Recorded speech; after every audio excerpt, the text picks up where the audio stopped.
Français, Françaises, bonsoir. Laissez-moi m'introduire dans vos vies pendant 2 minutes pour lever un sujet qui apparemment fait polémique suite à une interview plutôt joyeuse que j'ai donnée sur LCI, mais qui a été évidemment tronquée et qui se retrouve sur les réseaux sociaux et qui devient évidemment insultante pour plein de gens, et je m'en excuse. Il n'était absolument pas question d'insulter les gens. Je suis moi-même un Français de souche. Ma mère est française de Reims, elle s'appelle Chantal Remy. Mon père s'appelait Maxo, ma grand-mère Henriette, mes tantes Zozo, Dominique, Sylvette, enfin voilà, on peut pas faire plus français, prolétaire. Mes grands-parents étaient cégétistes puisqu'ils étaient ouvriers. On était dans une France de l'après-guerre qui était plutôt ouverte au monde.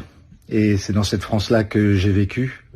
J'ai passé mes vacances au bord de la Nationale 7 dans une estafette Renault, dans les parkings et les campings de France. Donc j'apprécie cette France énormément, et je suis l'enfant de Jouvet, de Lino Ventura, de Jean Gabin. Nous sommes de cette lignée-là et je la reconnais, je la respecte, et c'est ce qui fait de moi un Français. Voilà. Donc je respecte évidemment tous les Français, qu'ils soient de souche ou immigrés, qu'ils soient métissés, qu'ils soient importés ou qu'ils soient là depuis longtemps. J'aime le peuple français et ce qu'il représente, cette pugnacité qui fait qu'on est un peuple différent. Et je voulais donc m'excuser pour ceux qui l'ont mal pris, mais je voulais juste dire que techniquement, oui, le français de souche va bientôt s'éteindre puisqu'il va se mélanger avec des étrangers. Pas forcément des Noirs ou des Arabes, mais peut-être des Belges, des Finlandais, des Américains, des Anglais, ça va un peu partout. Les billets de train et d'avion sont pas chers, donc les gens se mélangent. On est dans la mondialisation. Le Jacques Audiard de l'époque, le Michel Audiard de l'époque n'est pas le même que le Jacques Audiard d'aujourd'hui. La France a changé, elle évolue, et je trouve qu'elle évolue en bien. Pour moi, le problème du français de souche n'est pas d'actualité, n'est pas important, parce qu'on est tous français et qu'on devient tous la souche de notre pays, voilà, et qu'on doit en être fiers.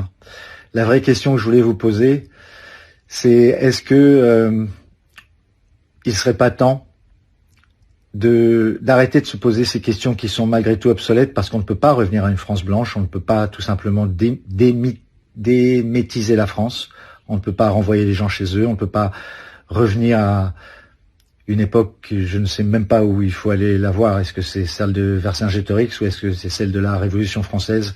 À quel moment on marque cette notion de sang bleu et de sang français? La question, c'est est-ce que notre pays, qui a été pendant si longtemps un exemple dans le monde et un fer de lance de la philosophie et de l'intelligence et de l'intellectualisme et de la culture, est-ce que nous sommes encore ça? Et est-ce que nous voulons encore être ça? Et la Ve République est peut-être plus à jour pour pouvoir faire face à ce nouveau monde, à cette nouvelle technologie qui va commencer à nous dominer, et on se rend compte après 70 ans de se poser des questions, est-ce que les Arabes vont nous prendre notre boulot? Non, c'est pas les Arabes ni les Noirs qui nous ont pris nos boulots. Ils font les boulots que nous on veut plus faire. Et à côté, c'est les robots qui vont reprendre le dessus, et l'intelligence artificielle, et ce nouveau monde qui devient difficilement contrôlable parce qu'il nous dépasse. Est-ce qu'il ne serait pas temps, en tant que Français, que peuple français, de poser un petit peu, de se poser, de prendre une période moratoire où on se pose la question entre nous, où on se consulte sur ce que nous voulons être et sur ce que pourrait être éventuellement une 6e République?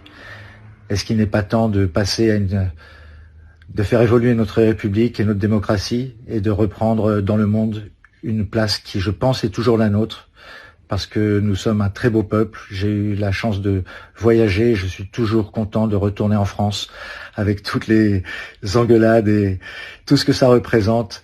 Nous sommes vivants, nous ne sommes pas des Américains, nous ne sommes pas des Russes. Nous avons une autre façon de fonctionner, et il serait peut-être temps de tous se mettre d'accord, plutôt que de gueuler à droite et à gauche et que personne n'a raison, personne n'a tort réellement. On a une constitution, il serait peut-être temps de l'upgrader, de la mettre à jour avec le monde qui nous attend. Voilà, c'est la question que je vous pose. En attendant, vive la France, vive la République, et s'il vous plaît, souvenez-vous de sur quoi on est construit. Il y a 3 mots: liberté, égalité, fraternité. Il n'y a rien à rajouter. Merci.